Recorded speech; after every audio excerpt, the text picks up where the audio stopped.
मथुरा में जाकर के यद्यपि कंस ने बड़े इंतजाम किए थे, भगवान ने सर्वप्रथम पहले दिन जाकर के तो सभागार में वो धनुष तोड़ दिया जिस धनुष को कंस को परशुराम जी ने देते हुए कहा था कि कंस जो ये धनुष तोड़ देगा वो तुम्हें छोड़ेगा नहीं।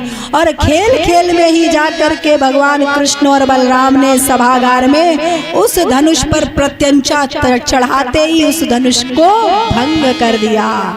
ऐसा घनघोर शब्द हुआ कि ये शब्द कंस के कानों तक पहुंचा है और कंस जान गया कि मेरा काल निकट है। रात्रि भर मृत्यु सूचक स्वप्न आते रहे कंस को।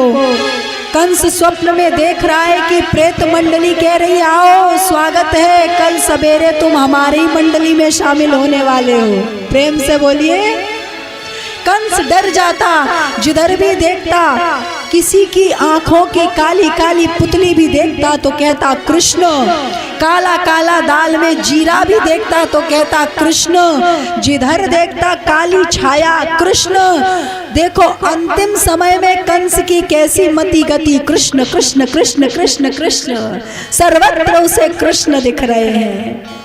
महाराज शत्रुता के भाव से ही सही लेकिन उसको सर्वत्र जित देखूं तित श्याममयी है। और दूसरे दिन प्रातः काल भगवान पहुंचे हैं और वहां पर मल्लशाला का आयोजन है और द्वार पर कुबलिया पीड़ हाथी को कंस ने फिट किया है कि जैसे ही ये दोनों बालक आए इस हाथी को मदिरा पान करवा के दोनों बालकों को कुचलवा डालना, मार डालना। और भगवान कृष्ण और बलराम आए और द्वार पर ज्यों ही देखा तो महाराज कुबलिया पीड़ हाथी और उसके ऊपर के महावत का गोविंदाय नमो नमः। उस हाथी के दांत को एक तोड़ करके एक दांत भगवान ने लिया अपने कंधे पर, एक दांत बलराम जी ने लिया और भगवान कृष्ण और बलराम उस हाथी के दांत को कंधे पर रख करके कंस की अब मल्लशाला और सभा में प्रवेश कर रहे हैं। तो सुखदेव भगवान वर्णन कर रहे हैं कि भगवान वही है लेकिन उनकी इस छवि को देखकर अलग अलग लोगों ने अलग अलग भावों से उनके दर्शन किए। कहा मल्लाना मशनिर्नृणां नरवरः स्त्रीणां स्मरो मूर्तिमान् गोपानां सजनो सतां क्षितिभुजां शास्ता स्वपित्रो शिशुः। कहा मल्ला नाम, पहलवानों को ऐसा लगा कि वज्र आ रहा है, साक्षात भगवान कृष्ण पहलवानों को वज्र लग रहे हैं, मल्ला नाम।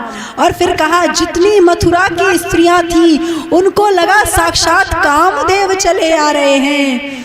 और कहा कि नंद बाबा को लगा मेरा पुत्र आ रहा है, ग्वाल वालों को लगा मेरा मित्र आ रहा है, और जितने योगी महात्मा थे उन्हें लगा वो परम तत्व चला आ रहा है, और समस्त वृष्णिवंशियों को लगा हमारा रिश्तेदार आ रहा है। प्रेम से बोलिए। और कंस को लगा मृत्युरभोज, कंस को लगा मेरा काल आ रहा है, यमराज यमदंड लेकर के आ रहे हैं। तो जाकी रही भावना जैसी प्रभु मूरत देखी तिन तैसी। भगवान ने बिना देरी किए कंस को सिंहासन पर उछलकर पहुंच गए, उसकी झोटी पकड़ी और धक्का देकर गिराया और स्वयं कूद करके कंस की छाती पर पड़कर मुष्टिका का प्रहार किया और कंस का गोविंदा नमो नमः। बोलो कंस मर्दन भगवान की जय हो। और महाराज अब कंस के जाते ही भगवान ने नंद बाबा और ग्वाल वालों को विदा किया। कहा कि अब क्योंकि यहाँ का राजा कंस था वो नहीं है तो कुछ भार मेरे ऊपर है। आप सब जाकर मैया यशोदा को और गोपियों को समझाओ, मैं कुछ दिन तक यहाँ व्यवस्था ठीक करके आता हूँ। सब ग्वाल वाल नंद बाबा चले गए।